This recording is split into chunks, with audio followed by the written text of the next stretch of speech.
Invasion literature is a literary genre most notable between 1871 and the First World War, but still practiced to this day. The genre first became recognizable starting in Britain in 1871, with the Battle of Dorking, a fictional account of an invasion of England by Germany. This short story was so popular it started a literary craze for tales that aroused imaginations and anxieties about hypothetical invasions by foreign powers, and by 1914 the genre had amassed a corpus of over 400 books, many bestsellers, and a worldwide audience. The genre was influential in Britain in shaping politics, national policies and popular perceptions in the years leading up to the First World War, and remains a part of popular culture to this day. Several of the books were written by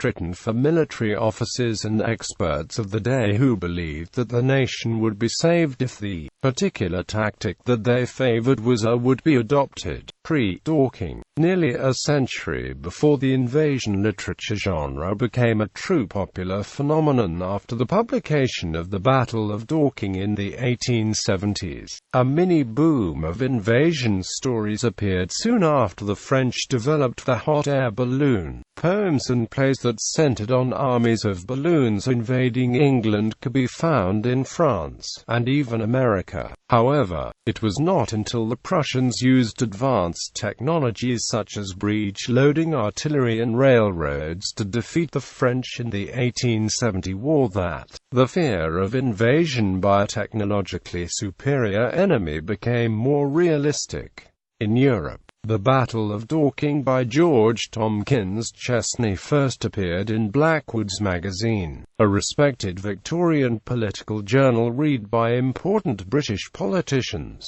This short story describes the invasion of England by an unnamed enemy, in which the narrator and 1,000 citizens defend the small English town of Dorking, with no supplies and news of outside events. The story then moves forward in time 50 years and England is still devastated. The author, like many of his countrymen at the time, was alarmed by Prussia's successful invasion of France in 1870, defeating Europe's largest army in only 2 months. The Battle of Dorking was initially meant to shock readers into becoming more aware of the possible dangers of a foreign threat, but unwittingly created a new literary genre appealing to popular anxieties. The story was an immediate success, with one reviewer saying, "We do not know that we ever saw anything better in any magazine. It describes exactly what we all feel." Quote, "It was so popular that the magazine was reprinted 6 times, a new pamphlet version was created, dozens of spoofs were created, and it was for sale throughout the British Empire." One running joke in England at the time was an injury, such as a bruise, a scrape, being attributed to a wound received at the Battle of Dorking. Between the publication of the Battle of Dorking in 1871 and the start of the First World War in 1914, there were hundreds of authors writing invasion literature, often topping the bestseller lists in Germany, France, England, and the United States. During the period, it is estimated over 400 invasion works were published. Probably the best-known work was H.G. Wells' The War of the Worlds, bearing plot similarities to the Battle of Dorking but with a science fiction theme. In 1907, Wells wrote The War in the Air, a cautionary tale depicting purely human invasions. A German invasion of the U.S. triggers off the worldwide chain of attacks and counterattacks, leading to the destruction of all major cities and centers, the collapse of world economy, disintegration of all the fighting nations, and the sinking of the world into new Middle Ages. Dracula also tapped into English fears of foreign forces arriving unopposed on its shores. Although between 1870 and 1903 the majority of these works assumed that the enemy would be France, rather than Germany. This changed with the publication of Erskine Childers' 1903 mystery novel The Riddle of the Sands, often called the first modern spy novel. Two men on a sailing holiday thwart a German invasion of England when they discover a secret fleet of invasion barges assembling on the German coast. Of these hundreds of authors, few are in print now. Saki is one of the exceptions, although his 1913 novel When William Came is more jingoistic than literary. Another is John Bakken, whose novel The 39 Steps, published in 1915 but written just prior to the outbreak of World War I, is a thriller dealing with German agents in Britain preparing for an invasion. William Locue was the most prolific author of the genre. His first novel was The Great War in England in 1897, and he went on to publish from 1 to 12 novels a year until his death in 1927. His work was regularly serialized in newspapers, particularly the Daily Mail, and attracted many readers. It is believed Ian Fleming's James Bond character was inspired by Lecquex's agent Duckworth Drew. In some ways, The Great War can be considered an antithesis to the Battle of Dorking, with the one ending for Britain in sombre and irrevocable defeat and decline, while in the other the invasion of London is pushed back in the last moment, with enormous territorial aggrandizement. Lecquex's most popular invasion novel was The Invasion of 1910, which was translated into 27 languages, selling more than 1 million copies worldwide. Locue and his publisher changed the ending depending on the language, so in the German print edition the fatherland wins, while in the English edition the Germans lose. Locue was said to be the Queen Alexandra's favorite author. P.G. Wodehouse parodied the genre in The Swoop, in which England is simultaneously invaded by 9 different armies, including Switzerland and Germany. English elites appear to be more interested in a cricket tournament, and the country is eventually saved by a Boy Scout named Clarence. In Asia, invasion literature had its impact also in Japan, at the time undergoing a fast process of modernization. Shunro Ishikawa, a pioneer of Japanese science fiction and adventure stories, published around the start of the 20th century the bestseller Kaito Boken Kitten, Kaito Gunkin, the story of an armored, ram-armed submarine involved in a future history of war between Japan and Russia. The novel reflected the imperialist ambitions of Japan at the time, and foreshadowed the Russo-Japanese War that followed a few years later. In 1904, when the actual war with Russia broke out, Ishikawa covered it as a journalist while also continuing to publish further volumes of fiction depicting Japanese imperial exploits set in the Pacific and Indian Ocean, which also proved an enormous success with the Japanese public. In a later career as a magazine editor, he also encouraged the writing of more fiction in the same vein by other Japanese authors. Colonial Hong Kong's earliest work of invasion literature is believed to have been the 1897 The Back Door, published in serial form in a local English-language newspaper. It described a fictional French and Russian naval landing at Hong Kong Island's Deepwater Bay. The story was intended to criticize the lack of British funding for the defense of Hong Kong, and it is speculated that members of the Imperial Japanese Army may have read the book in preparation for the 1941 Battle of Hong Kong. In the USA, one of the earliest stories to appear in print in the USA was The Stricken Nation by Henry Gratton Donnelly, published in 1890 in New York. It tells of a successful British invasion of the USA, the move of American public opinion towards participation in World War I was reflected in Uncle Sam's Boys at the Invasion of the United States by H. Irving Hancock. This 4-book series, published by the Henry Altimus Company in 1916, depicts a German invasion of the U.S. in 1920-1921.